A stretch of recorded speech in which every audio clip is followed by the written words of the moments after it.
cup has a wine glass, has a wine bottle pouring wine into a glass, and it says, "I make poor decisions." That's brilliant. You gave it to me. Look at me, giving good gifts. I like that in the video you can only see the WTF of my jumper. Yeah. What do you think it says? What the fuck am I doing No, here? it says where's the food? Oh. Which fits with mine, which says, "Feed me and tell me I'm pretty." I love yours so much. I want that. Oh, I want someone to do that to me. Just feed me and tell me I'm pretty. But I'm gonna need to go and refill this soon. But before I do that, I might as well introduce us. Like, Might as Get- well. I guess we'll do it. get this going. You are listening to Rent Free in My Head, the podcast where we take the thoughts squatting in our brains and set them up in yours with residence free of charge. Each week, Kirstyn pulls faces at me while I'm trying to speak, and then tells me a horrific tale of a true crime. And Jeramie punishes me for all the stupid shit I do to him by irritating me in the best way possible because he tells me a story where there's no fucking resolution. Nope. Like, bruh! Ugh. Not even gonna get 240 pixels. Oh my god. 0 resolution. So, some of y'all may have noticed, we missed a week. Also, we're recording another double, so next week's episode is gonna be super funky fresh, because we gonna be wasted. But yeah, some of y'all may have noticed we missed a week, and that is on account of me getting COVID. Do you know what was really funny? Editing those episodes after having gotten better from COVID, and hearing myself complain about how bad I felt with the head cold I had the week before. I'm just sitting here going, "Oh, honey, you don't know nothing yet." Also would like to just publicly declare my displeasure with you, Kirstyn, that the day after I tell you a tale about people being poisoned with paracetamol capsules, you do some grocery shopping for me because I'm in ISO. And what do I find in the bag? Paracetamol capsules. I couldn't find the one you wanted. I also had a fucking 3-year-old with me who was not going to stand there and wait for me to go through all of the little, medications to find the correct one. If we walked into that aisle, I saw the medicine and I was like, "Oh, that's the medicine we need." And he was like, "Bye." And just fucking started yeeting it to the opposite end of the aisle. And I was like, "Oh, fuck." And I was like, "Lol, paracetamol." Y'all, she was straight up trying to poison me. I know it. Yeah, no, I was definitely trying to give you cyanide poisoning. And you knew that I wouldn't be able to smell it, so... Exactly. Honestly, I'm a little disappointed it failed. Clearly you didn't take the one that I poisoned. It was too hard to poison more than one. Yeah, apparently not.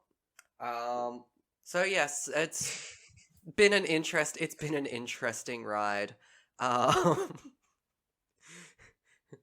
Don't recommend COVID. What? That's crazy. Just was not fun. So, what about you? Any exciting stuff happen in the past week that you want to share?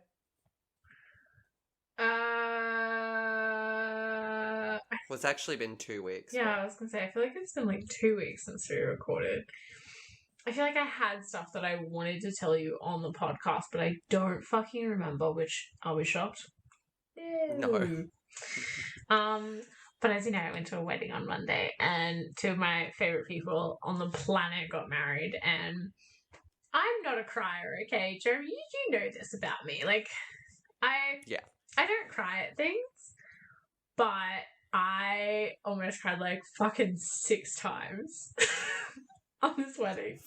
Like, You're a fucking sook. no, I'm not that. I don't cry, but this, like, when my friend first came out, she looked so fucking beautiful. Like, and then, like, when they were reading their vows and they were talking about how they met, I was like, oh my god, this is so beautiful. They met at Macca's, by the way. And then a little bit later, I was like giving her a hug and like congratulating her, and I was thinking more about it, and I was like, fuck, man, like, this girl deserves the fucking sun and stars, and she's got it in her husband. And it was so gay. Like, it was so gay. I said to her, I was like, man, that's some gay shit. I also danced a lot. Too bad. I had a dream the other night. I had a dream the other night that I died. Sad. And I got to watch how everyone reacted to that. Do you want to know how you responded to my death? Sadly? I would like to think, but no, you just looked around and you were like, well, fuck. Now I have to learn how to edit. Now I need a co-host. What am I going to do? And I'm just, Ghost Me is just standing there going, you fucking kidding me, bitch? The audacity of this bitch. The audacity. Literally. Look, okay. Speaking of, though, we really do need to set a time aside for you to teach me to edit. We do. So that if you do get COVID again, I can be like... Or die, apparently. I've already got a few people lined up to be the new co-host, but I'll take applications, guys. Lovely. Just like to be prepared, you know? I'm a very organised person. But outside of that, this week I have taught some international friends some fun Australian slang and just words that we used. That was entertaining. It was an interesting experience for all involved. Okay, did you talk to them about the yeah, nah, yeah? I did. I was like, oh yeah, nah means no and nah yeah means yes. Yeah. Did they get it? Because I feel like people struggle with that, but it makes perfect sense. Yeah, it seemed like there was a lot going on. Like, they were not prepared to find out what fanny and box mean. I feel like they're really self-explanatory, though. To us, yes. But even more interesting than that was... So, Mateo is in Sydney at the moment for work, and I was on the phone to him, and he walked past a building, and it was the ABC studios, and he was like, he was really excited because there was a TARDIS in the window, and I'm like, yeah, that's cool. And then he was really confused because there was also something else in the window. I'm just trying to find the photo that he sent me so that I can forward it to you. Because he was like, surely these must have some form of significance. And I'm like, what are they? And he's like, I'm going to send it to you before I continue my sentence. Sorry, I don't want to give anything away. But don't open it until I tell you to. Don't open it, okay. No. Keep my phone Let me know when you receive it. Alright. I have received it. So I'm not opening it? You can in a second. Okay. So he says to me, there's random stuffed toys in the window. What the fuck are these? Open the photo. Sends them to me. And I immediately responded with, oh my god, that's Humpty and Jemima. And he's like, did you just name those toys? I'm like, well, no, those are their names. Oh my god. He's like, what are they? And do you know... They're so big. I had to describe and explain Play School to someone who had no idea about the concept at all. Oh god. I didn't know. That would have been okay, so so bad. I probably... Do you want to hear what I went with? Because I think I made it sound like there's something wrong with this country. That's not hard to do, though.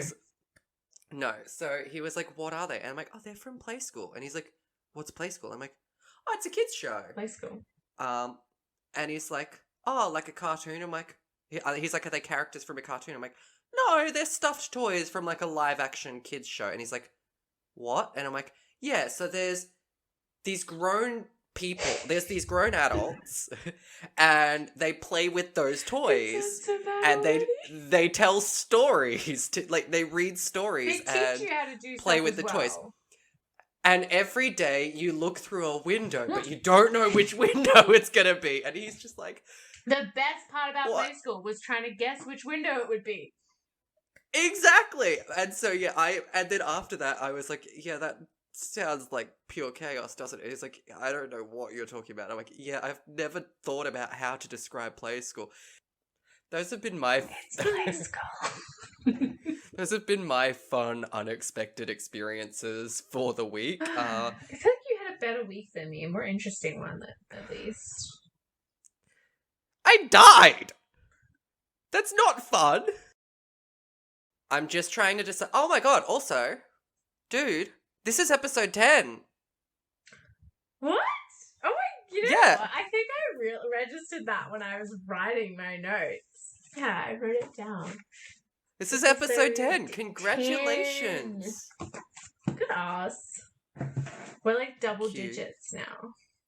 Oh. I feel like we should have a 10th birthday party. Yes. Always. I'm always down for a party. With the Frodo ice cream cake. Fuck yes. I fucking hadn't had one of those in ages. So I'm just thinking, I have 2 cases. One involves a lot of reading. Like, I mean, they both involve a lot of reading because notes, but one involves a lot of reading from articles, and one is absolutely wild, and the other is a bit more spoopy.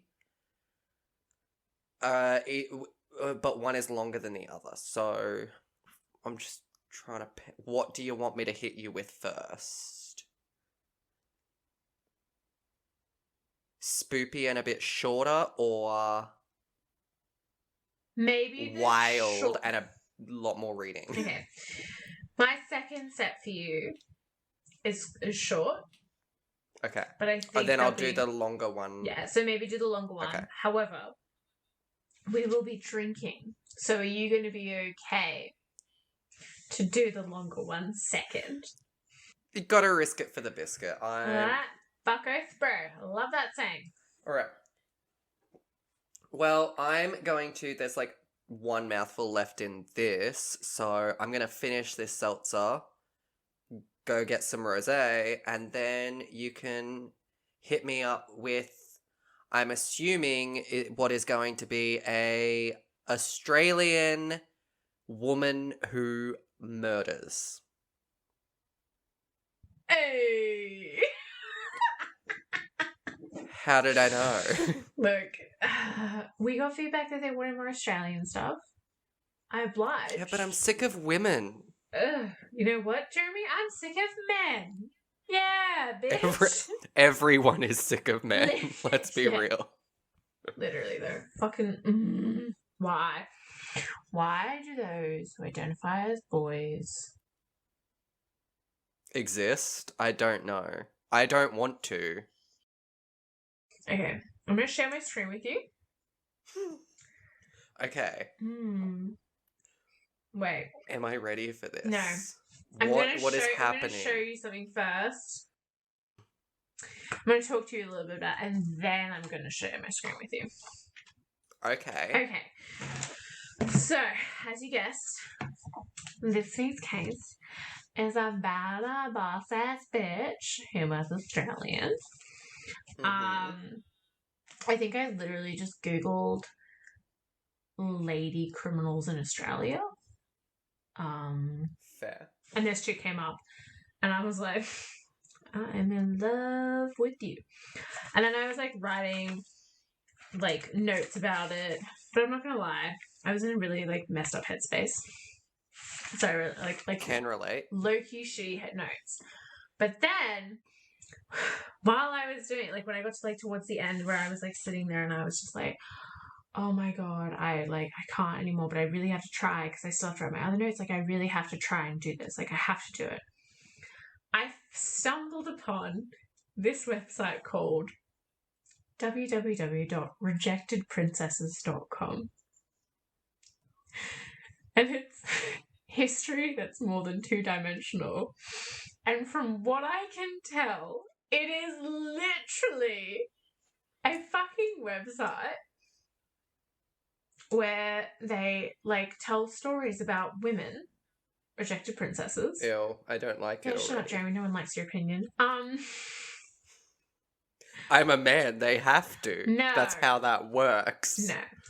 And I found a little storybook about the woman I was going to cover. And I thought it was the most brilliant fucking thing ever. So I'm going to read it to you. And there's pictures, so I'm going to share my screen with you. I'm very excited. Okay. So you took the easy way out of I fully finding fucking a did. I fully fucking did. However, if there's shit that isn't mentioned, I do have my notes and I can clarify for you. So you have actually done some notes and some research. Yeah. That's okay. That's fine then. I did it. Look, like I've got pages. I just thought the story was cooler. So originally when I was Googling it, I chose Kate Lee. Her full name is actually Kathleen Marianne Joseph Lee. Oh my god, not Marianne. Where the fuck did Marianne come from? Sorry. Kathleen Mary Josephine Lee. You'd think I'd fucking know that because Josephine is my Cindy's middle name and Lee's my middle name. Like, how did I fuck that up? It's literally my name. Anyway, You're you. That's how you fucked it up. Fucking... Why are you asking this question? Who fucking knows? But anyway. Do you even work here? This is my house. So no, I house here. It's also technically your workplace now. Oh my god, yeah, it is. This is my study. With just my computer and rubbish in it. For so long, And every time people have asked me ironing. things, I'll just be like in my home or whatever. I'll just be like, I don't know, I just work here, and then I'm like, wait, no, I don't. I live here. Now it is, or because my other common thing is, excuse me, this is a workplace, and I'm like, wait, no, it isn't. Now it's correct because this is a workplace. Rip. But anyway, so I originally was doing about Kate Lee. That's what I originally decided on. But the story I'm going to read you is also about Tilly Devine, who was Kate Lee's biggest competitor, if you will. So sounds like a really good drag name too. Doesn't it? So this is the story of Kate Lee and Tilly Devine, the queens of the Sydney underworld. And I'm going to share my screen with you because I think the cartoons are low-key really funny. Okay, there we go. Can you see it? I think it says that I'm sharing it with you. I can. Okay, so there's like a giant blacked out part though. Oh, what? I'm assuming that's where the Skype window is. Oh yeah, it is. There we go. Is that better for you? Can you see now? It is. Oh god, I've done something. Oh shit. Oh, okay, that's okay. Alright, I figured it out. Alright, are you ready? Now I can't see you and it's kind of wigging me out a bit. Where's like baby Jeramie? Can I have baby Jeramie back? Oh, there you are. Okay, I'm going to put you there so I can still see you. Okay. But okay, are you ready? I don't think I am, but let's go. Excited. Alright, ready? This is the true story of two vicious hellions who each ran their own crime syndicate. 1920s America had Al Capone, while 1920s Australia had Kate Lee and Tilly Devine, the worst women in Sydney. And they hated each other. Ooh. So... is there a reason they hated each other? Like... not like a or is like, it super just interesting one. Like they were in the same business, I was hoping it was going to be like, I don't Lesbian know, lovers, so was Tilly I. slept with Kate's husband, or... No. Why do you always jump straight to the gay thing? Because gay is happy. Anyway, so Kate... Tell that to my depression. No, that's fair. So Kate Lee had 107 convictions, and she was born in 1881 and died in 1964. And what's her face? Tilly Devine was born in 1900 and lived till 1970. Low-key jealous of those kind of people that are born on like a 0, because I don't have to think about their age or like anything, and then like when they show ID, the person just be like, oh yeah, 1970 checks out. Though I will say, I went out to dinner one time with my young friends, and we got carded. And the guy was like, oh, can I just see everyone's IDs? And everyone's sort of pulling out their IDs, and he's having a look at all of them. They all are 2000 babies. And I whip out mine, and I was like, can you see the one? Do I need to get it out? And he's like, no, I can see the one. And I was like, yeah, cool. I'll just fuck off. Kate's empire started when Sydney passed laws prohibiting liquor sales after 6 p.m. Kate, though, being the boss-ass bitch she is, felt no need to obey said laws. She dealt in sly grog, betting parlours, brothels, and cocaine. So, sly grog, because when I read that, I was like, what the fuck is that? It's grog on the sly. It's booze on the sneaky. No, it literally is. Yeah. What else could that mean? Sly is sneaky, and grog also, is booze. It's sneaky booze. I wanted to know how Google defined it. And where did I write it down? Or did I not write it down? That's embarrassing. That's on brand. Yeah. No, bootleg liquor, which I also thought was a funny way to say it.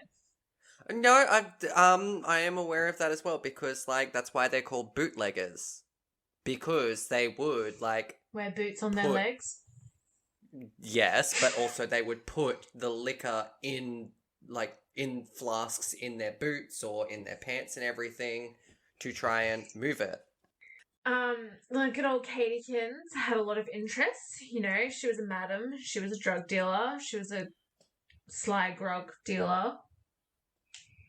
A bootlegger? Yeah, she's a bootlegging bitch.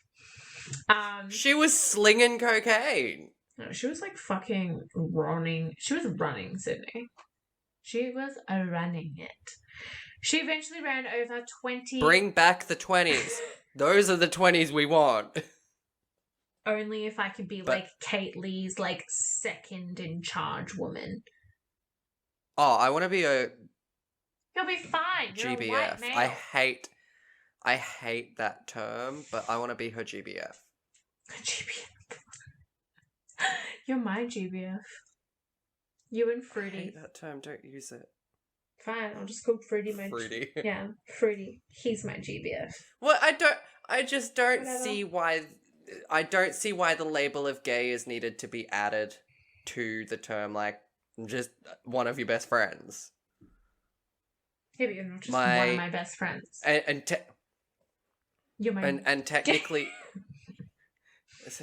But see, technically that doesn't work because I don't identify as gay. I identify as Q, so I suppose I'm your QBF. There we go. You're my QBF, and Fruity is my GBF.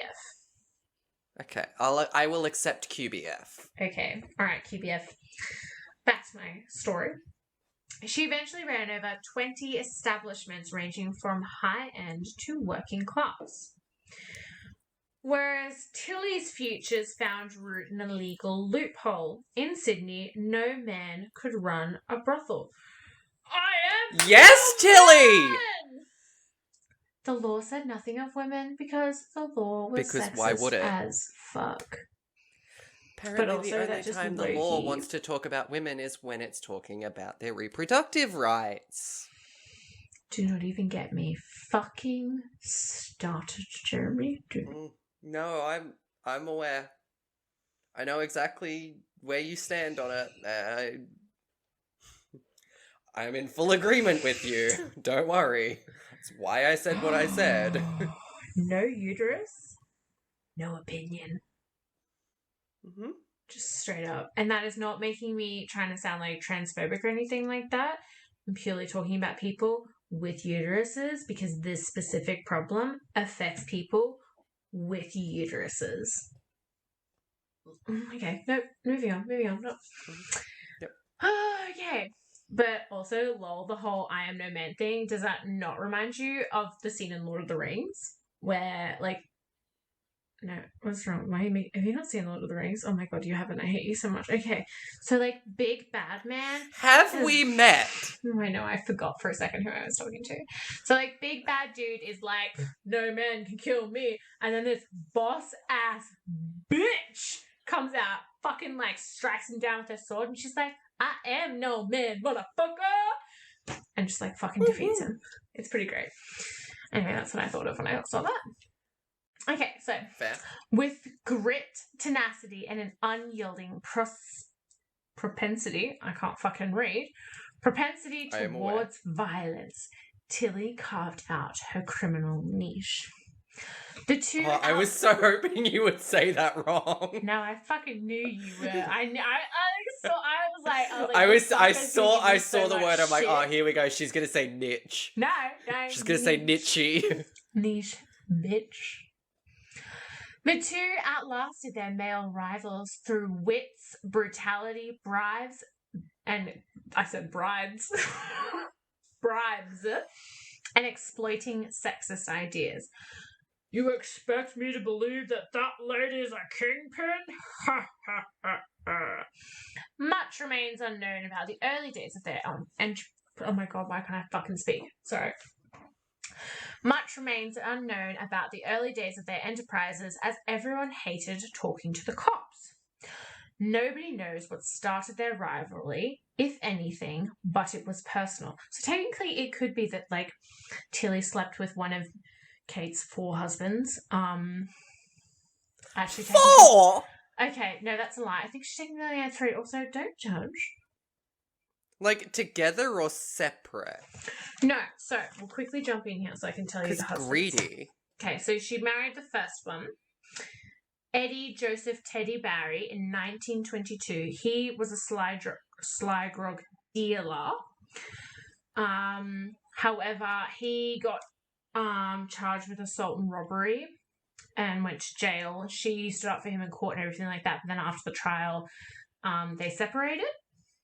And they didn't actually get divorced until 1921. So 1902 was when they got married. I just realised that I said 1922.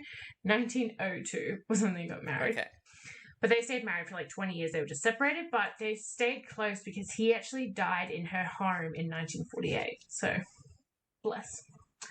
And then around the early 20s, she dated Walter Wally Tomlinson, who was her bodyguard, and also apparently that particular relationship, which I forgot to mention. So this bitch here is actually the main storyline for Underbelly Razor, that show. So it's fourth season.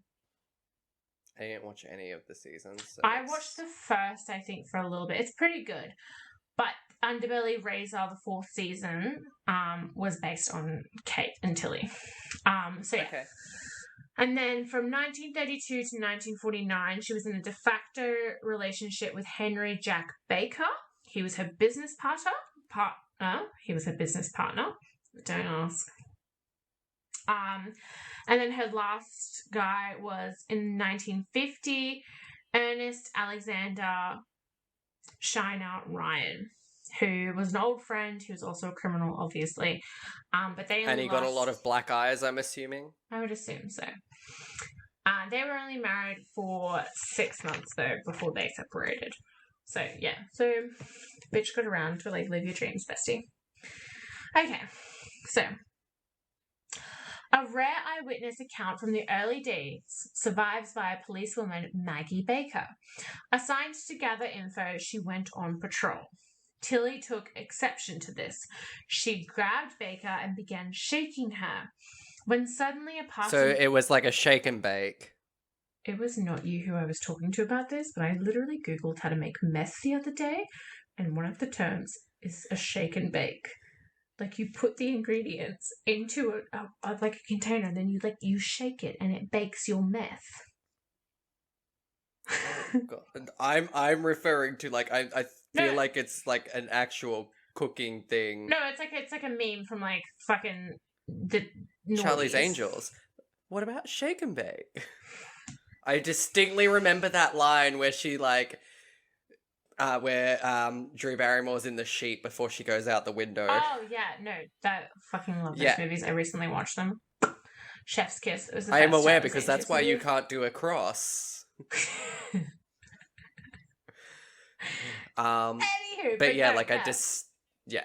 But I don't know. The shake and bake I think of now is meth because I googled it and that's a way you can make meth. Anyway, Good to know. Thank you for education. This is an educational podcast, friends. got you. When suddenly a passing tram came by and flying off it came Kate Lee, sucker punching Tilly in broad daylight. Can we appreciate the fucking cartoon in this? Yeah, that Look at cartoon, both that's of what their I'm laughing faces. at. This is why I wanted to read this, because the fucking pictures and the story it fucking got me. She sat on Tilly and turned to Baker. Do what you gotta do, love. I'll be here when you come back. The next time you declare her on, I'll give you a second helping. So began Baker's first week on the job. Kate trashed Tilly's brothels, Tilly smashed Kate's stores, Kate slashed up Tilly's sex workers. Bit harsh. Not vibing with Kate on that one, but you know. Tilly slashed up Kate's coke dealers. Kate set up rooftop snipers, on, back and forth for years. Part of what made this so ugly was that Sydney had severely restricted firearms. America?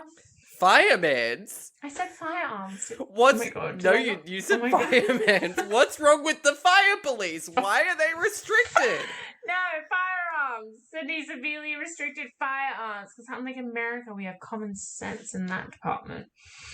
Yes, because of the massacre that happened in Tasmania. 1996. I'm sure it's 1996. I know the gun laws changed yeah, in 1996 because that's when I was born. I remember reading about it. That was well and truly after this, then. Yeah. So, from what I got was that technically... When was that? Was that Port Douglas? Port Arthur? Douglas? I thought it was Port Douglas. Maybe. Yeah, Port Douglas What's Port Arthur?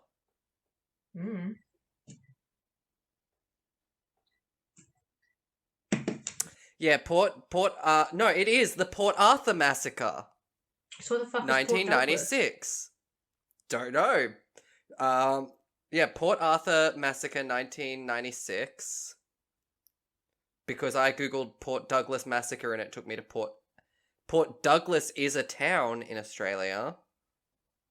Where? That and is why do I care near about the Great Barrier Reef, so it's in Queensland. Maybe that's why I'm thinking of it. Oh, it looks quite pretty in these photos. Yeah, but the map is kind of shaped like a malformed dick. I think I've been there. Do you know what else I learned this week, actually? Oh, There is a so town pretty. in Canada that is called Dildo. Is this what I overheard you talking about? Yes, there is a town in Canada called Dildo, and we looked at a map of it, and it exists. And then on top of that, some of the nearby places, like they have a spread eagle bay. Alright. Oh my god, apparently Jimmy Kimmel is the mayor of Dildo. What? Yeah, but I reckon if you looked up, like, some of our names, like Kuya Beach, like Wonga Beach. There is there's that town called Yass that has the Macca's sign that literally says, "My ass open 24/7." It's in New South Wales. And Yusk, oh fuck me, that's also really pretty. yeah. Oh, mate. Oh my Yes. God. Yes, queen. Oh my go on a holiday. I wanna They go on a were road They were trip. on Queer Eye, weren't they? Oh yeah, look there. No, Queer Eye were on them. What? Queer Eye went there. Oh, okay. Oh, fuck me. It's right near Canberra. It's way too far to go. There we go. Yes. And then it's about here. I think. Nope. We know you in geography, Kirstyn. You don't There know it where you is. are. I don't know where it is. Anyway, back to my story. Okay. Oh yeah, we're here for a reason, that's right. Part of what made this so ugly was that Sydney had severely restricted firearms. So the criminals mostly used razors. These were also like soups cheap and easy to get because you could just like buy it from the barber shop. Kate and Tilly, though, usually kept their fists when fighting each other. Lesbian lovers, they didn't actually want to kill each other, they just wanted to harm each other. Well, They just wanted to fist each other. Exactly. Well, fists and press release. Each rose to the top from utterly dire circumstances. Kate had been starved and abused as a kid. She ran away from that, ending up with a series of abusive alcoholic lovers. She spent half of her 30s in jail for one of them. I think that was the Jack Baker kid. From memory. Which one was that? The I've had a drink since then, I forgot. The third. Oh, third, okay. Tilly grew up in London sweatshops and became a sex worker as early as age 12. Yeah. She married an Australian soldier who bragged of his prospects back home, including a family kangaroo farm. Turned out he was kangaroo-less, also penniless. Soon she was back on the street with her abusive husband as muscle. Yeah, kangaroos don't grow on trees. Apparently they do in Australia. We're in Australia. No, they don't. I've never once seen a kangaroo tree. How the fuck are you supposed to have a farm of them? She said you've never seen a single kangaroo. I said a kangaroo tree. Oh, I was like, what the fuck? Because they don't grow on trees. You live in Australia. How have you never seen a fucking kangaroo? But Tilly took precisely zero crap. She'd go to bars and refuse to be segregated by gender. Because fuck the patriarchy. She slashed the hell out of any Johns who skipped the bill. She soaked disobedient, crooked cops in petrol and set them on fire. Now that is what I call a happy crime. Oh god, no, that would stink. I love the smell of petrol. I don't like the smell of burning people. How do you know what that smells like? I mean, I don't know what the smell of burning people smells like, but I was like, burning hair smells gross, and I've burned myself before and it didn't smell nice, so I would assume that burning like a whole ass human would not smell great. I'm just gonna guess. She built Am I wrong? No. Kate's reputation, however, was a bit more jovial. Oi, best fire your lawyer, love. He's a drunk, and I should know. Ma'am, would you... Are those carrots? It's me lunch. She'd often attend random court cases to heckle the judges and lawyers, usually while peeling vegetables. I love this woman so much. She's just fucking sitting in court, peeling her Are those veggies. carrots? Yeah, it's me lunch. You know, it's me lunch. I love her.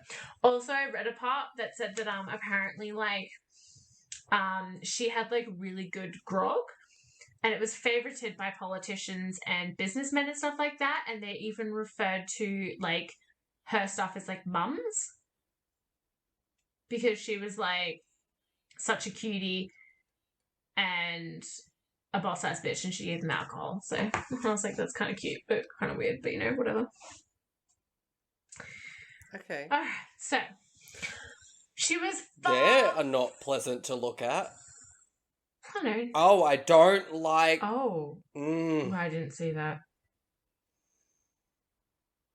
Yeah, I think we're looking at the same part that I don't like. Yep. Oh. All the asterisks. Yep. Okay, so She was far from alone. Sydney had more colourful criminals than police could handle. We had Phil.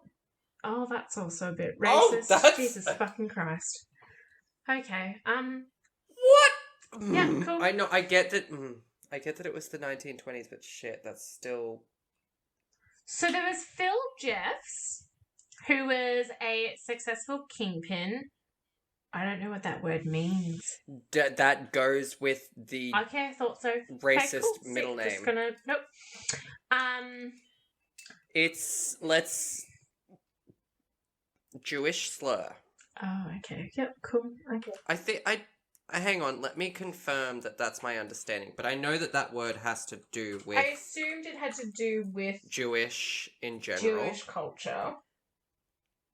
Oh, okay. It's actually a good. Oh, okay, cool. It's actually a good term, but it doesn't make sense if you don't provide his moniker.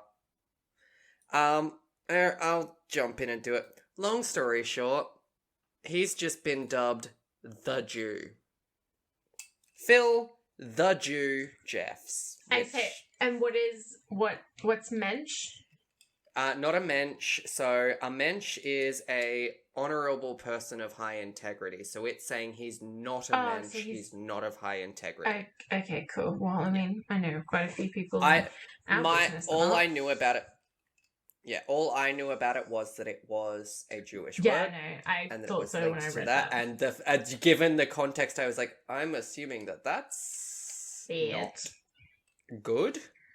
But let's move on to it is good, but they're using it against him. Racist page. Monkey Webb, who ate raw sausages and barked like a dog on train. Ew, why the fuck would you eat raw sausages? I'm just picturing that guy imitating the dogs that mauled him. Okay. Guido Galletti once sued a newspaper for libel, won 1/4 of a penny. Woo! What a rich bitch. What? Libel. Libel. Isn't that what I said? Libel is what you said. Oopsies. Oh well. I mean, it's basically a case of potato, but yeah. Frank Green, who was a violent madman, fought Coletti constantly. Nellie Cameron dated Coletti. Oh my fucking god. Nellie Cameron dated Coletti or Green, whichever was winning. I like a bitch who knows what she wants and she wants a winner. Fucking go you, Nellie Cameron. And then you have Alfred Barker. And that's all I'm going to say in that. But come 1930, the cops struck back. Sydney passed laws allowing them to arrest anyone they thought had bad character. That is such a fucking terrible law. Holy shit. Anyone using a razor as a weapon was jailed and flogged. Okay, the first half of that sentence was going well. Then you added the flogging. These laws were a massive Unless it's consensual. Oh, yeah, like live your dreams, bestie. Don't kink shame. These laws were a massive overreach with horrific side effects. Fucking shocking. But regarding the gangs, they worked. Woo! Oh, okay. Oh, no. Okay, so there's a little bit here that gives you a bit more information. Part of the horrific side effects that the comic alludes to was a crackdown on gay men. Bumper, Farrell in particular, would go out of his way to harass any Bohemian types. I don't know if the helmeted Bobby cops are an anachronism. Did I say that wrong? Acronism. Really? Anachronism, yeah. Anachronism. I'm not sure what it means, but yeah, that would be anachronism. Also, does that not look like the back of Alfred? Yeah, you're not wrong. I'm more just focusing on the cracking down on gay folk because, you know, anachronism, a thing belonging or appropriate to a period that a period other than that in which it exists, especially a thing that is conspicuously old-fashioned. So let me look at that again in context. Yes, I so think she's saying referring she's to her not picture. she's saying she's not sure if the helmets are Accurate. out of place or not. Okay. Yes, Okay, basically. Alright. It took... Well, look, you know what? If we're going to go with old-fashioned views that should not exist, then let's match it with an old-fashioned picture. That's true. It took Tilly and Kate out of the picture for the better part of a year. My mother is very sick. I should go look after her for an indefinite amount of time. Tilly went back to England for 9 months. That could be anyone's cocaine. Kate spent can it be 12 mine? in jail for possession. They'd set up their organisations well, though. Both kept running fine in their absence. Kate's stay in prison was quite cushy, and she befriended an elderly inmate. How are you to know that one little cut would kill your husband? You were just defending yourself. At least you have his pension, right? Kate robbed her within a week of release.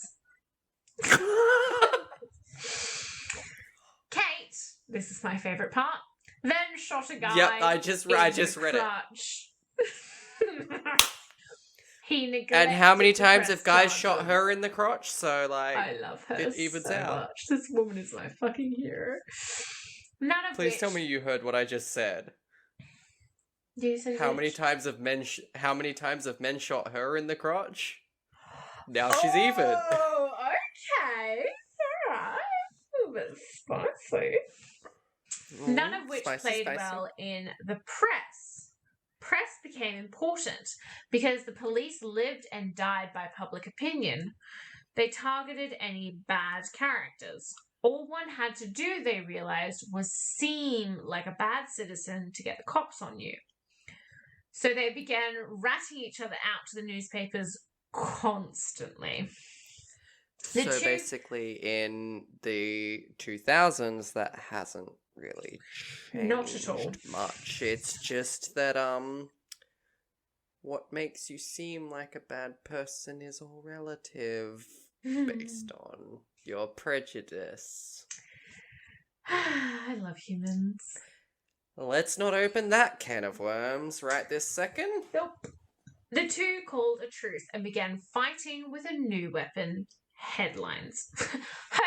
Oh, I'm not the worst woman in Sydney. That's Tilly's title, love. You can call me the most notorious, though. Also, I once loaned Tilly a dog and that woman never returned it. What? There are many in Sydney who love me, even the police. She is just jealous of my youth and prosperity. Thank God I had good parents. My father never drank or went to jail in his life. Also, these are my dogs and she should shut her stupid fat mouth. I love that there's the little note to the side that says in brackets, yes, they had an ongoing feud about dogs that made the papers. I know. They also found numerous ways of promoting themselves in the papers. By making the news with acts of charity, they could remake their image. So the one on the right is an actual photograph. She's standing with Santa. How fucking cool is that? Both That is donated pretty cool. to Salvation Army, which I used to really like. Then I found out they were homophobic, and now that just makes me sad because they're one of my favourite fucking op shops. Yeah. And the like, but Kate proved far more adept at philanthropy. Oh my god. Philanthropy. Yes? Philanthropy. But it's fine. I was gonna let whatever you said slide because of House Bunny, because of every wrong way that she says it. Philanthropy. Philanthropy. Philanthropy. I like that one. Wait. How does he say it really? Philanthropy. Philanthropy. Oh my god. Oh my god. I was just checking my Audacity. I'm always paranoid. That's gonna... Knowing your luck with tech, I need to check. Yeah, that's fucking fair. I'm just gonna check. Okay, yeah, cool. We got me paranoid. Okay. Anyway, back to the story. Tilly tended to focus on niche causes. Charity dance, keep attempted murderer out of prison. That's that little sash there says. Yep, not really sure what she was thinking there. Okay. It didn't help that Tilly was undergoing a violent, prolonged public divorce. Even after enduring months of humiliation in detailing how her husband beat her, Tilly could not satisfy the judge. I'm assuming it had something to do with the fact she had a vagina. He insisted I on... thought the reason that I leaned in then was because I thought that the tattoo on his left forearm was bacon, but when I got closer, it's some batter that says Tilly, so now I'm less interested. Oh I'm my like, I God. want a tattoo of bacon. What a mood. It looks like bacon! He insisted on witness testimony against Tilly's vindictive gangster husband. Can we also appreciate that fucking Kate is there peeling With a her carrot! In a testament to Tilly's fearsomeness, she convinced someone to testify. Her divorce was granted. Yay! Yay! She remarried 3 years later. The ensuing party lasted all night. But just Is that her cutting the cake? Yeah, so I just put a fucking point. Alright. So this here is Miss Tilly Devine, and that's her husband, and I'm not too sure who the others are. We don't care about them. In fact, I don't even really care about the husband. I just wanted to see her. Literally. But just as they settled into bed, around noon, 5 fire engines and an undertaker arrived. A practical joke by someone who may or may not have been Katekins. Emphasis on May. In 1948, Kate and Tilly buried the hatchet. Nearly everyone... In whose back? What did you Who buried it in whose back? I was like, what? Nearly everyone they'd come up with was dead or imprisoned. Almost all they had left was each other. Not that they were ever good friends. So the top is an actual picture of the two women. And I feel like they weren't exactly good friends, but I feel like they were like, respect each other. You were like, you're a badass motherfucker. And then Katekins was like, you're a badass motherfucker. It was the, I cannot stand you, but I have respect for you, or two sides of the same coin. I can't stand you, but we're stuck at work together and I have to deal with you day to day, kind of. Yes. Like, it's very clear that neither of you like each other or want to talk to the other person, and you only do it out of necessity. Yeah. Because you're both there. Ultimately, they shared a common weakness: taxes. With the liquor and brothel laws changed, their fortunes and incomes vanished. For years, rumours abounded of their secret cash troves hidden around Sydney, but none were ever found. Both passed away in poverty years later. A vicious hellion to the end, Tilly had a scarce handful of mourners. She was a villain, but who am I to judge her? It was a far cry from Kate's earlier funeral. She died beloved, her latter-day deeds remembered over her years of sin. Her greatest eulogy may come from Maggie Baker, whom she'd leapt to assist years earlier. So I'm just going to pause here before I read it.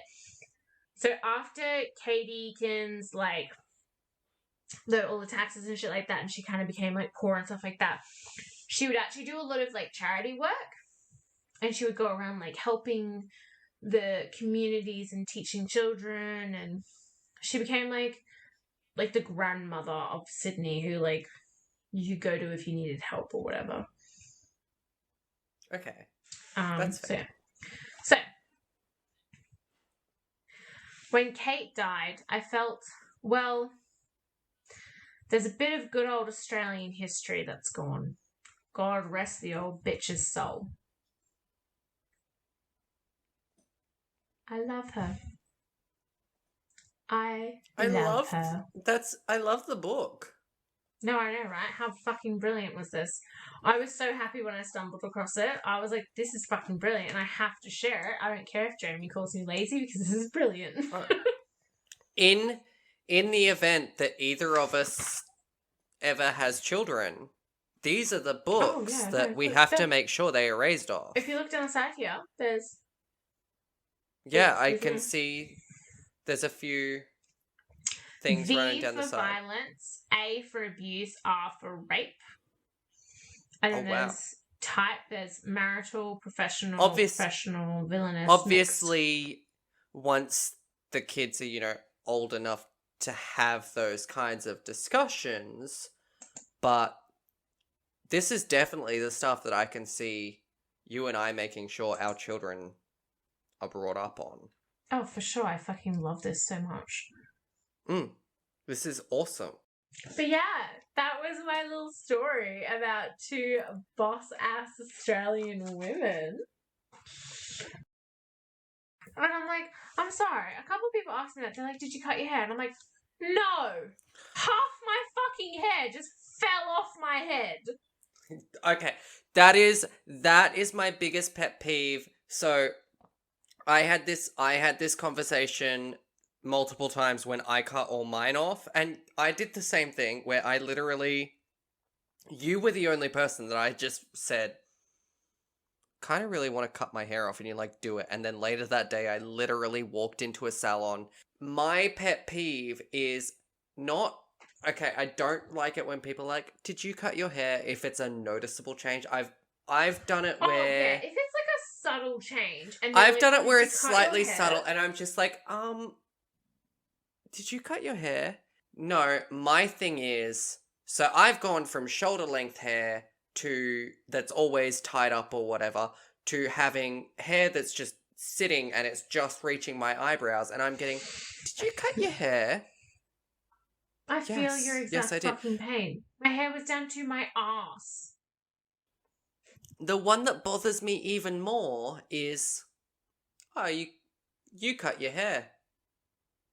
To which I respond with, yes, I was there when it happened. Why are you telling me? I had a few people ask me. When I mentioned that, Papa was like, oh yes, because how awful, you of all people don't want people to comment on the fact that you got a haircut. I'm like, no, I don't have a problem with people commenting on it. It's them telling me that I got a haircut. I am aware. I walked in, I asked for it, I sat through it, I paid for it. I know that I got my hair cut. Either be like, oh, that looks good, or, oh, that's different. Doesn't have to be a compliment, I don't care. But don't tell me that I got my hair cut, because I fucking know I was there. Anyway, now I know we changed cases that I was going to do, but that segue's kind of made me want to change back. So you will understand a bit later.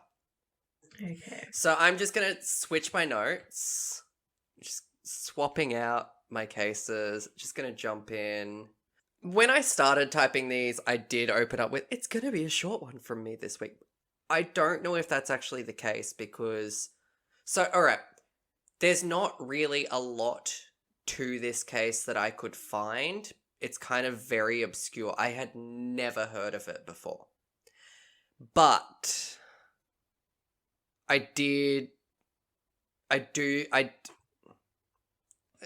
I'll explain. So, it is very interesting. Like, oh my lord, it is interesting. I honestly cannot believe that I had never heard of this before. And so a couple of weeks ago, I was working on my list for my book of like things to consider for future episodes. And part of that research was that I came across a listicle of, I think it was the strangest mystery from each US state or something like that. It was like, I think it was that one because it is such an obscure thing. It has to be the only way that I found it. And I saw this one. I just saw the name of it and immediately was like, I'm sorry, what? And then I read the little blurb that they had for it, and it was even wilder than the name. And I was like, so I have to talk about that because what the fuck? And this was the week that I was researching Stonehenge. And it has been living rent-free in my head since then. So it has been about a month and a half that I have been sitting on this being like, okay, I need to talk about this, but I don't know if I'm even going to be able to find enough information about it to make it a whole case. That is low-key me with my second case today. And it has been driving me mad not being able to talk to you about it. But like earlier today, when we were in the car, I was like, oh my god, I've been wanting to tell you something all day, every time I've seen you, but I can't because podcast episode can't. It's my case. So I'm going to tell you now. And yeah, so there's not a lot of information to share about this case. It's very obscure. I couldn't find much. But I did find an article on newspapers.com that then had links to a lot of newspaper clippings and articles for this case. And that is why I'm suddenly like, it may not be as short as I thought it was because I have a lot of newspaper articles to read. But I feel like this works well because your case that you said is short that we're going to laugh a lot at, and my case that is slightly shorter, we're going to have a lot of things to say about. So we might have paired it up pretty well in that you read a lot in that one, I read a lot in this one. We talked about haircuts. You'll understand the relevance soon. Yeah, anyway. It's on the outside of an inside joke. Pretty much. Story of my life. So, old-timey newspapers are a fucking trip. There is so much going on one page. There's one page that I looked at that had 0 ads, and it was like 10,000 articles all side by side just squished together. And then there was another page that is equal parts articles and equal parts ads, and it's just chaos on the eyes. I'm gonna send you some examples. Let me just find in my notes. I'm just gonna... but then it's gonna... Okay, I'll send them later because the one that I want to send you literally has the name of the case in it, and I don't want you to know what it is yet. So we'll burn that bridge when we get to it, but you'll see what these pages look like. It's chaos. And as someone who has difficulty reading as it is, it's even worse. Sweetie. Alright, so unfortunately, in this case and in my other case that I have for you, we have to stay in the US. It's not what I want. I don't want to be there. Lame. I promise that the next time you and I record, we will go somewhere else.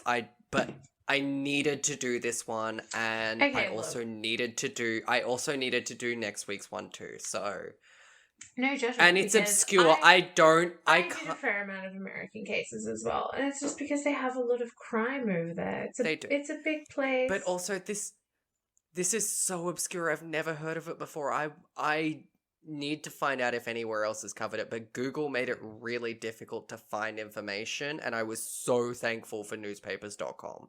Like, that was my lifesaver for this, because otherwise it was going to be like one page of notes with Hashtag barely any information. sponsor us.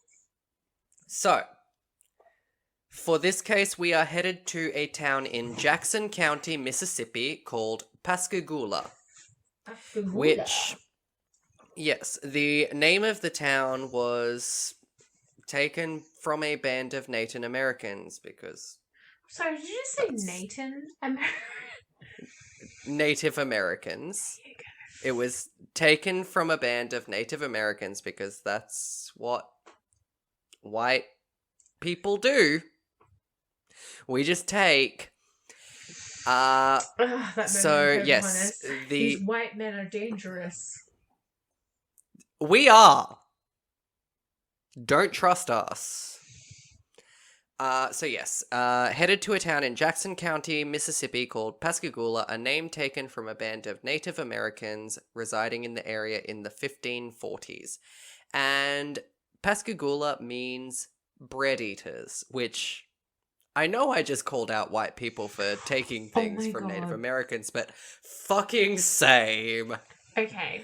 Call me a bread eater, because that is me. Speaking of, on my way home from dropping you off, I was like, fuck, I don't have any bread, and I want bagels for my breakfast tomorrow. So I stopped into Woolies, got some. When I got home, I just popped them on the counter, forgetting that I live with a fucking tyrant. Her name? Squid. Her favourite thing to do? Steal my bread. I fucking walk out, and on the ground, it's just my loaf of bread with one slice half out of the packet in the middle of the loaf. She's nowhere to be found. She doesn't fucking like bread that much, but I literally have to keep my bread in the cupboard or the fridge because if I don't, she fucking gets it and she attacks it. And I'm like, what are you doing? So. Also me when bread is around though, like, gimme! So I walked out and I was like, fuck, I put the bread away. But yeah, so I couldn't really find much else about this town. It doesn't really sound like a very big town. So once again, I went down a different route for my fun facts and just picked something related to the case somehow and Googled it instead. And now you will understand the segue. Okay. This week I have fun facts for you about barbers. Fuck. Okay. So, according to Booksy.com, barbering is one of the oldest professions in the world. In ancient Egypt, there are tomb paintings showing barbers cutting hair, and there have also been relics of razors found that are nearly 6,000 years old. Damn. Furthermore, in ancient cultures, they did more than just cut hair and shave beards. They were often priests tasked with keeping evil spirits from possessing people. How? They did so by trimming, styling, and shaving hair because apparently that's how demons liked to enter the body. I don't know. Apparently. So maybe I'm not so concerned about losing my hair. If it stops demons from possessing me.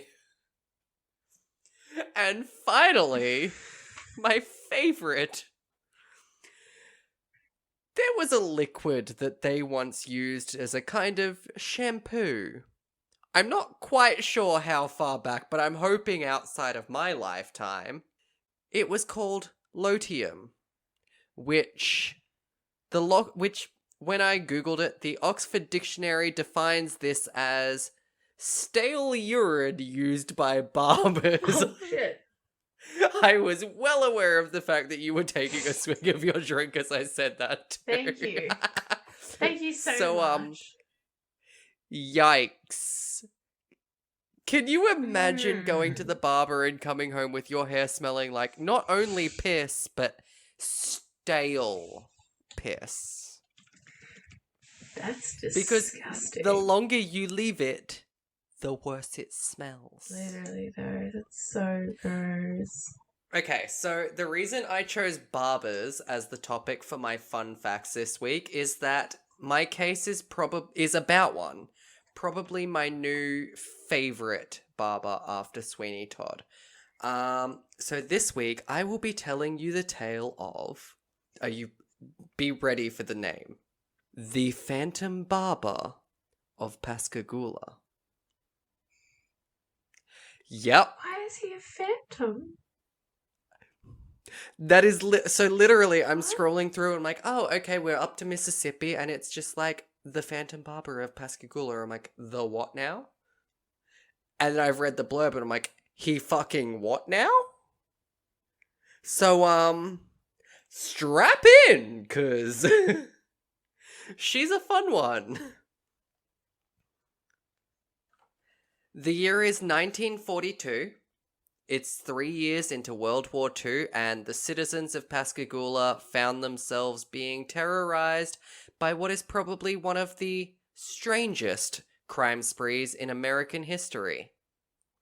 Someone was breaking and entering and stealing nothing but locks of hair he had cut from the heads of young girls, only to disappear into the night, thus earning the unknown assailant the moniker, the Phantom of Pascagoula.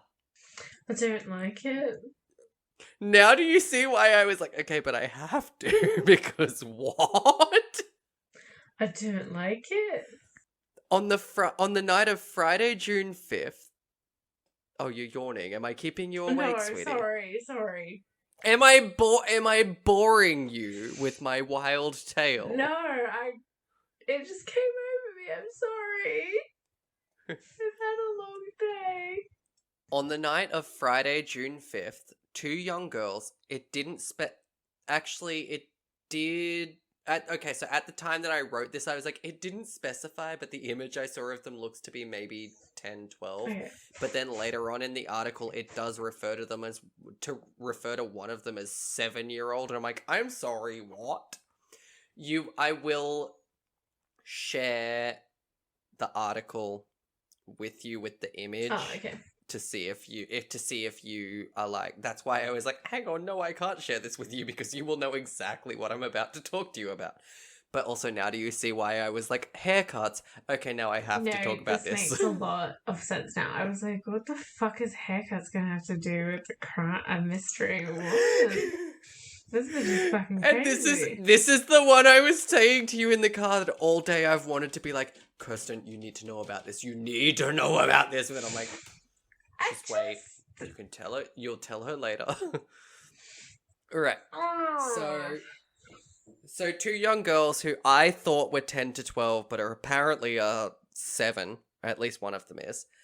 Mary Evelyn Briggs and Edna Marie Hadel were sleeping in their room at Our Lady of Victory's convent, and they shared this room with another little girl and Sister Camille, who I'm assuming is an adult. Yeah. When Mary awoke to find a figure over her. She couldn't make out the figure, and when it disappeared, she believed it to be a dream. Until she spotted it again hovering over Edna. Mary screamed and watched the figure flee the room out the window.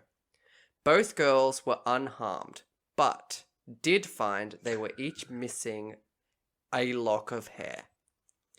So I found this article in the San Francisco Examiner about the barber that was really interesting. And I'm going to read you a little excerpt from the start about Mary's encounter. And I don't want you to read any of the article because a lot of the parts that I do jump in and read are from this. Okay. But I will send you the link so that you can see the pictures. But I'm also going to send you 2 other links first, just in regards to how insane the newspaper pages I had to look at were. I just have to find the right ones. They're going to be further down the list, aren't they? All right, here's the one. So, holy shit. It's loading, but like in the blurred thing, that looks like a fucking demon. yeah, the first image is a demon. It's like a visual thing, but then the two girls in the actual photo next to it are Mary and Laura. Was that their names? I think it was Mary and Edna. Who the fuck are... Yeah, she's called Laura Briggs, but her name was Mary... What? I'm confused. Mary Evelyn Briggs and Edna Marie Hadel, but in this image it's referred to as Laura Briggs and Mary Evelyn. I don't know. But those are the two girls that I thought looked 10 to 12, but are actually apparently 7. They don't look 7. It's not loading super well for me, but I can see what you mean. Oh yeah, they don't look 7. It's also now not loading for me to actually be able to even read the article. Oh, there it is. Okay. So, this is the longest excerpt of it that I will read, but there's a few times that I'm going to read this particular article. So, in her dream, she was riding her bicycle downhill very fast. The wind was tugging at her hair. It felt as though the wind had fingers that really touched and pulled. A moment later, the darkness of the room swirled before her eyes, and she knew she was in her bed in the convent dormitory. She recognized the room, but thought she was still asleep, for there was something strange hanging over her. A greyish blur surmounted by a smaller blur, as though there were not quite enough darkness to fill the room, and these void grey spaces had been left. Then, all at once, the spaces became solid, and she was wide awake, staring into a man's face. Terror surged into her throat and was throttled there before it could escape in a scream. The man had moved. His finger was at his lips. He was whispering. She tried to make out what he was saying, but his blurred face and the larger blur that was the upper part of his body swam out of sight. And then, the bare room, with its 4 beds, her own and those of her sister Laura, Edna, I don't know. I think in the picture you The sent other me, it's little of Laura. girl. Yeah, but in everything else that I read, it was Edna. That's weird. So I'm confused who Laura is, but okay. Sure. The other little girl and Sister Camille settled back into comforting familiar... What? The room settled back into comforting familiarity. Whatever. So, it had been a dream after all. She thought, until she saw him again. He had been hiding behind the head of her bed, and now he was gliding toward her sister. This time, her scream rose thin and shrill in the silence, shocking everything to life. In an instant, the man had shot across the room and dived out the window, right through the screen it seemed. The sleepers all popped up like jacks in the box. Wouldn't they be Jills? Can I have a girl named Jack? I loved when Once Upon a Time did the Jack and the Beanstalk thing and Jack was short for Jacqueline, but I especially loved it because it was Cassidy Freeman, which is Tess from Smallville. Mary Evelyn! Exclaimed Sister Camille. What's the matter? What are you screaming about? There was a man in here, the child gasped. He was standing right by my bed. He jumped out the window. Nonsense, said Sister Camille. Don't believe women, don't believe children. Then she noticed the window. The wire screen was hanging loose, cut along the side and bottom edges. Recovering from the surprise of this discovery, the nun turned her glance to Mary Evelyn, now sobbing in the reaction of fright, and received another surprise. "Your hair!" she cried. "What's happened to your hair?" A look of astonishment spread over the child's tear-stained face as her hand fluttered about her head. "It's gone," she whimpered. "It's been cut. He must have cut it off." And then she remembered her dream of the wind fingering her hair. It hadn't been the wind. It had been that man touching her. As she collapsed on the bed, the third little girl said, "Oh, okay, so Laura is an entirely different girl." Fuck's sake, Jeramie. Now I get it. Laura is her actual sister. Oh, okay. Oh my god. I read sister because convent. And I was like, oh, okay, they must just call each other sister. No. Laura is her actual sister, and then Edna Marie Haydel is the other little girl in the room. She collapsed on the bed. The third little girl, 7-year-old Edna Marie Haydel, announced that her hair had been cut too. It was true. Her hair had been effectively, if raggedly, shorn, and she had slept right through it. So the two girls in the photo are actual sisters, which makes sense because they do look alike. And so it is Laura Briggs touching her sister Mary Briggs's hair that has been cut off. I don't like it. So, pardon? What did you say? I said I don't like it. You're covering your hair so it can't be cut off. I see. Okay. So, Mary would come to be the only victim of the Phantom Barber to actually see him. I think he was the only victim, and I was like, so why do you care that it was just some random fucking kid? Kidding. Someone just came in and cut her hair. Rapey, and Jesus that's my Christ. case.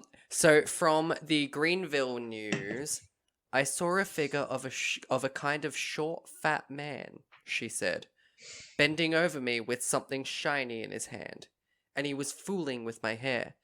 When he saw me open my eyes, I yelled and he jumped out the window. Are you sure it wasn't the wind fingering your hair? It doesn't match with what I just read, but we'll go with it, sure. No. But okay. Anyway. He's a short, fat man. How could he run across right? the room He went and jump real out quick. The window? So, he might...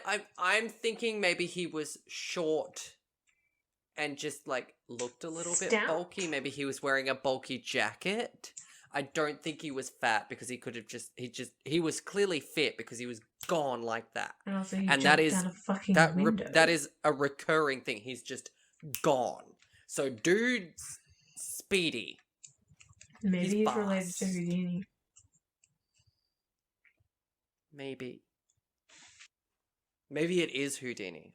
When was Houdini? I don't remember. Oh no, he was early because he and Doyle were friends, and Doyle was related to my case from last week, which was like 18 something. So this was way back when. Houdini. Harry Houdini. He was from born 1874, died 1926. Okay, yeah, this is 1942. He was well dead. Maybe it was his zombie. So, the following Monday, Mr. and Mrs. Henshaw were watching the 6-year-old Petey twins, Carol and David, for the night while their parents weren't home. Again, from the San Francisco Examiner.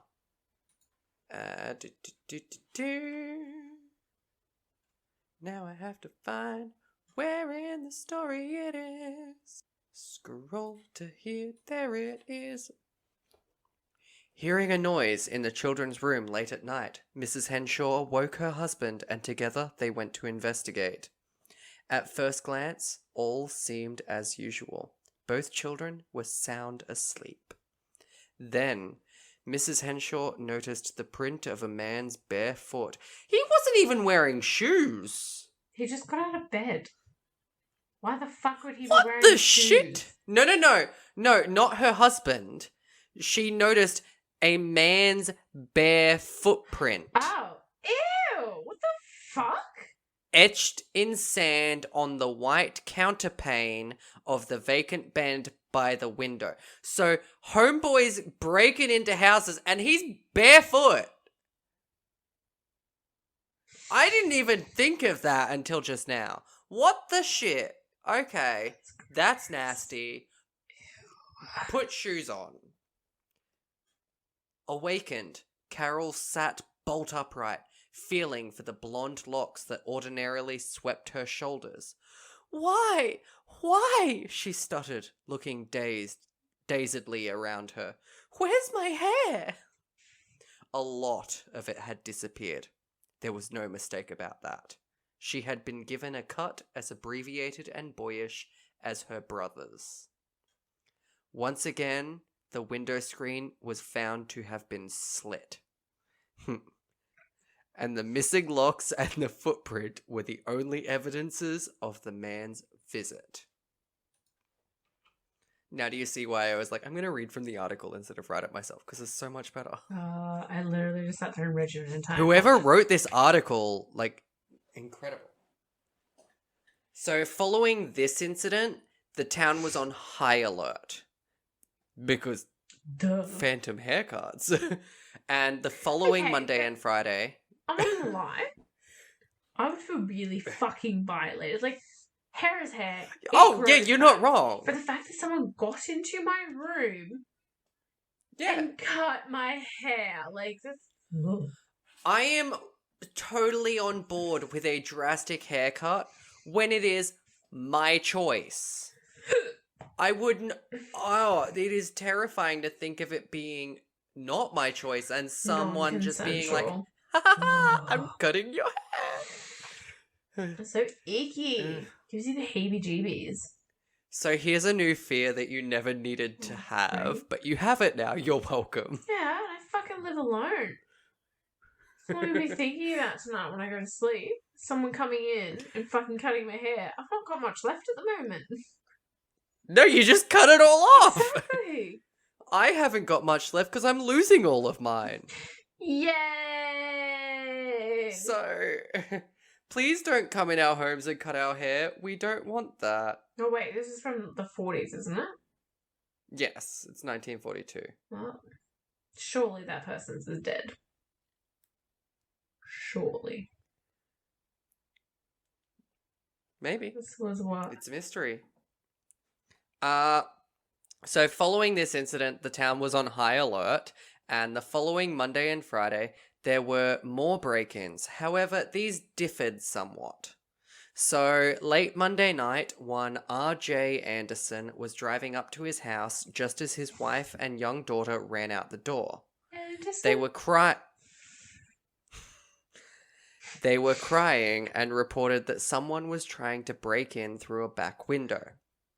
So, while it was unclear if this was, in fact, the Phantom Barber, the mode of entry matched. But, I wrote Bert, I don't know why. I was like, nothing you said was weird. I'm like, where's Ernie? But a search of the neighborhood led nowhere. And then on Friday night, Mr. and Mrs. Heidelberg were sleeping when someone slit the screen of a window and entered their home. Again, from the San Francisco Examiner. The mode of entry suggests that it may have been the barber, but from that point on, the events were not characteristic of him. Instead of hair, Mrs. Heidelberg lost a couple of front teeth, knocked out before she could scream by a blow with a solid iron bar. What the fuck? The same bar applied to Mr. Heidelberg's skull prevented any outcry for him. It all happened so quickly that the victims were unable to even describe their attacker. It was after this foray that the aroused townfolk and police imported the bloodhounds. The dogs picked up a man's trail under a window of Heidelberg House and led a posse to a pair of blood-stained gloves discarded in the nearby woods. They lost the scent a little farther on in a clump of underbrush, where, it was supposed, the fugitive had mounted a bicycle. So, this one I'm unsure about whether or not it was actually the Phantom Barber, because the mode of entry, yes, it does match, but then the rest of the incident does not, and it is way uncharacteristic. Like, he went from cutting hair to just straight up piping people. Yeah, that's weird. I just feel like that wouldn't... I'm going to preemptively pick this up, and you might as well too, because it's worth noting. I was fucking waiting for it. But this one is actually worth noting. That's why I made a point of writing it in my notes. I was like, I kind of have to. Mm. It's worth noting that Mr. and Mrs. Heidelberg were the son and daughter-in-law of Pascagoula's city judge. So it honestly could have been completely unrelated and just someone, taking advantage of a town already in panic and it already being quite clearly public how this person is breaking in and just going, hey, I'm going to use this to seek revenge on the judge. And if you ask me, that's actually what happened here. But, So, the final break-in occurred on Sunday the 23rd of June. Mrs. R.E. Taylor awoke to find 2 inches of her new permanent, I assume that means perm, I'm guessing. I would assume so as well. Had been cut while she slept in a bedroom with her husband and 2 daughters. She said, I had a vague feeling of something passing over my face, then woke up feeling ill. Fingering her hair from the wind. No one fingered her hair. She just felt something over her face in her slumber, and then she woke up feeling ill. Ew. Think about it. Okay, you're not going to get there. The police got there. Horrifying? He had already fled through the slit window screen before she awoke. Her description of feeling something over her face and then feeling ill, as well as the fact that all the victims remained asleep until after the fact, led the police to believe the Phantom Barber used chloroform to keep them from waking. Said I wasn't fucking gonna get there, and I did. When did you get there? Did you not hear me saying it? No. You were like, you're not gonna get there, and I was like sitting here, and I'm like, oh, okay, no, I can't hear you speaking right now. oh, I was whispering it, my bad. There you go. So no, I didn't hear you get there. Okay, well, listeners, I got there. So, a couple of months later, in August, an arrest was made, and it was believed that the case had been solved.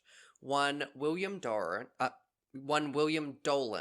who had an education in chemistry, was arrested and charged as being the Phantom Barber, as a quantity of human hair had been found behind his home. I'm not exactly sure what either of those things mean. No, a quantity could mean 3 strands, and behind his home could mean anywhere. Yeah, literally though. So, I'm not exactly sure what they mean, but supposedly a quantity of human hair was found behind his home, and some of it was identified as being that of Carol Petey, the 6 or 7 year old twin who had her blonde locks. Yeah. Where the dude was raw dogging the floor. So gross. Yes. He also had been arrested a few months prior for trespassing, so that fits. And had difficulty with the city judge, who you may remember me mentioning earlier was Heidelberg's father. So, however, Oh. he maintained for years his innocence in the crimes of the Phantom Barber, that he did not break in and cut off the locks of these girls' hair. He also maintained his innocence in the Heidelberg attack, but that one You're a he bit may like have possibly done because, you know, he did have reason for that. I will agree to that. Like, I see that. And Yeah. I still stand by, honestly, the fact that I think the Heidelberg attack was completely separate. Someone has just done the same thing that, what was his name? Also a William. I forget his last name, but old boy William in the Tylenol murders, who was just like, yeah. He was like, yeah. Where he was like, hey, here's my opportunity to frame someone. I reckon this William, never trust a William, apparently. No, apparently not. Well, I mean, they do nickname themselves as Bill, which is weird, so I agree, never touch a William. Trust, not touch. I will not do that. Nope. I reckon he may have done the whole Heidelberger attack and just seen, hey, there's opportunity here. Someone is breaking into homes by this specific means. If I do this, it's just going to be lumped in with those crimes. I buy that. Yeah, same. But, so yeah, he maintained his innocence for years, and he was actually released in 1951 after passing a lie detector test. So, yeah, we don't actually know if he was the Phantom Barber or not. He may have been. He also may not have been. Like, the assault on the Heidelbergs may have been completely unrelated, for all we know. Or he may have done the whole Phantom Barber thing to provide a hideout.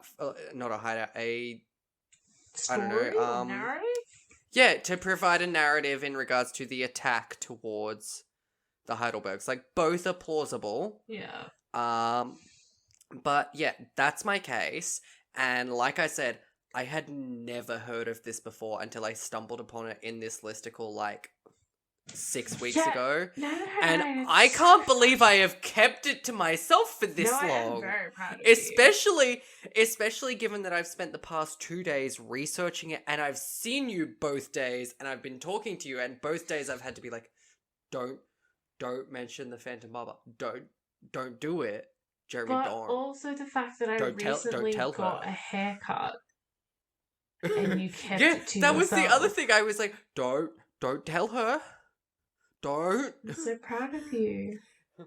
But I cannot get over how strange it is. It really gives me like the heebie-jeebies. And like, also, I need to find it, but somewhere else mentioned that it was the strangest. It's in one of the sites that I saved, but it's the strangest. They're like, it's the strangest string of crimes since, and it listed 2 other criminals, and I'm like, what the fuck are they? Like, what? Did they also like pop into people's houses and maybe cut their toenails? No. Also, supposedly he broke into at least 10 homes from all of the articles that I read, but I'm like, you only reported on a few. Who else did he terrorize? So gross. So at least 10 people. Yeah, I can't find. I know that the main article that I used did touch on one of them. Oh, hang on, maybe it was in. Oh, here it is. Yes. The 2 other ones that they referred to are the famous Kiss Bandit and the toe-tickling burglar. No. I don't think either of those are unsolved mysteries. I'm pretty sure both of those have been solved, so they may be cases for you to cover at some point. If you want to know more about the Kiss Bandit, I think of St. Louis. Yeah, I'm pretty sure the Kiss Bandit What's of. he kissing? I feel like I have heard the tale of the Kiss Bandit of St. Louis and the toe tickling bandit, but I had never heard of the Phantom Barber of Pascagoula until Like, now. what was he doing? Is he like this creepy skinny guy from Charlie's Angels that like rips out the hair and then just sniffs it? He's like, does those ones? Like, what is Maybe. he doing with the hair? Is he making like a wig of Maybe he different just colours? wanted to make wigs. I'm picturing. Oh shit! What's his I'm picturing Buffalo Bill. It rubs the lotion on its skin, except in this case, it rubs the piss through its hair. Ew. Oh my god. That's so Anyway, gross. yeah. So that's that tale that I have for you. I'm Traumatized. actually so glad that I stumbled upon it because I have never heard of that in my life, and I've been dying to find some really obscure unsolved mysteries. So that's my story. We have another episode to record before we get too drunk. Should we maybe wrap this up and do that? Yeah. Given that it is 10:15 at night. Anyway, Kirstyn, if you keep this shit up, I will no longer speak to you, so you will need other people to speak to you. How can they do so? Oh fuck, I didn't Are mean you to sure leave I'm it on. not echoing now? I hear an echo, so I'm sure the microphone's picking up an echo. I can't deal with it. No. If you do want to talk to us, or me, fuck Jeramie, you... Don't fuck Jeramie, but do talk to Jeramie, please. I don't want to be lonely. Kirstyn's gonna forget about me in the space of a second when I die. I dreamed it, so it's true. Yeah, So, so, like... so you can send your applications to rfimhpodcast@gmail.com, or if you don't use email, you can send me a DM on Instagram or Twitter at RFIMH podcast, and we also have a Facebook page. She's forgetting that I run the Instagram account, meaning Okay. I will get the DM. Okay, no, And but I will also I am get going it to because start. I I also am have going the to start. Instagram. I'm going to change the password and log out Change from all the other password? devices. That's cheating. I will see your application and I will accept it to replace Kirstyn before either of us dies, just to be prepared. How about that? Mm. So if you want to stalk us on Facebook, which I got told is for old people the other day, you can find us. Yep. Wow. Yeah, Okay. Who yeah. said that? One of the boys at work, he was like, he asked me what book I was reading, because I was reading my book in the tea room, and I was like, oh, I'm reading like this book, and he's like, asked what it's about, and I was like, it's kind of hard to explain, but it's this, and he's like, oh, how can we be reading it at work? And I was like, oh, just outside of that, I'll scroll through Facebook or something. And he's like, Facebook? What are you, old? And I was like, but anyway, if you are an old person and you want to stalk us on Facebook, go to Rent Free in My Head podcast. It's the first thing that comes up when you search. And if you're a really old person, we Like don't Jeramie. have a MySpace page because MySpace does not exist anymore. Oh my god. Apparently, like, you can still, like, access the actual... So that's where you can find us. We're gonna go because we have another episode to record now. It's not that we don't like you, we love you guys and we want you guys to talk to us more. It's that we don't want to talk to each other for longer than we have to. I fucking hate And Jeremy. we're already at that point and we still have a whole other episode to record. So, like, It's really tough. take pity on us. And anyway, you need to sign us off. Oh, fuck me. That's your job. I spread 'em, you close 'em. That's how this works. I'm a closer. That's what I do. I close things. My pusher, Heidi? Am I a drum pusher? Thank you so much for listening to this week's episode. We hope that we have taken up some space in your heads rent-free and hope to see you back next week. I don't know why I just started fucking talking like that. I hate myself. Anyway, it's all for now. I hate you too. TTFN. But please come back next week for episode 11. I have something real fun for you. Kirstyn will be here too, I guess. Laters, gators. In a while, crocodile.